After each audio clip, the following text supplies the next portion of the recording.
Hello, I'm here today to do a reading from my book, Possessing Sara, which was published a couple of months ago. It's a story of a young woman who has two men pursuing her, a fundamentalist preacher and a New Age healer. She actually met this New Age healer as a baby. They were born on the same day and grew up together till the age of 13 in a carnival. At that particular time, her mother committed suicide, and her father dropped her off with the mother's parents and just took off. So she was left with these people who were taking her to a church that she didn't care for, but that was her fate. The preacher who was pursuing her, Junior Lawson, was 16 at the time that she joined the church, and he immediately fell for her. Her grandparents thought that was wonderful and promised that she would marry him. They died before that event happened, so she refused to marry him, and ever since then he has just been obsessed.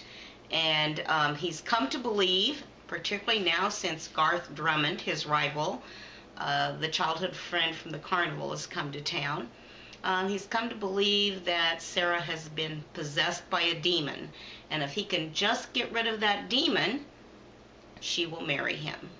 So in this particular reading today, I'm going to be reading about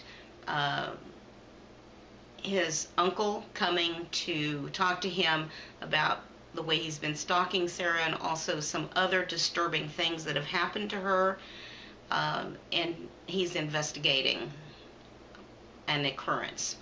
So here we go. Junior had finished a late lunch under the shade of the cottonwood tree and was engrossed in the book on demons and the directions for casting them out when he was rudely pulled away by his uncle's voice. "Junior, I need to ask you some questions." Junior closed the paperback and covered the title with his hand. The last thing he needed was a lecture from Uncle Orrin about his reading material. "We went through all this yesterday." He gazed at the pool of stagnant water caught between rocks that separated it from the main flow of the water trickling downstream. Uncle Orrin squatted down beside him. "These are new developments. Did you follow Sara home last night?" Alarmed, Junior faced his uncle. "What happened? Did someone hurt her?" "Physically, she's fine, but the incident shook her up. The rock that came crashing through her living room window this morning added to her emotional upset." Junior's breath caught in his throat. He forced it out and asked, "Do you know who did it?" "That's why I'm here, Junior. I'm investigating." Junior sprang to his feet and scowled at his uncle. "You're wasting your time. You know I'd never hurt Sara." His hand tightened around the book, and he pressed it against his leg. What he was planning should help Sara, but it would mean doing something illegal, something that his detective uncle wouldn't approve of. "Normally I wouldn't think so," Orrin said as he pushed himself up from squatting position. "But you haven't been normal lately. Stalking Sara? Getting into fights in supermarkets?" "Nobody got hit in that store," Junior protested. "But it was close.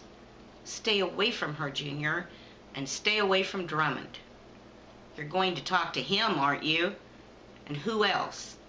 "You know I can't tell you that. Let me do the investigating," Orrin said.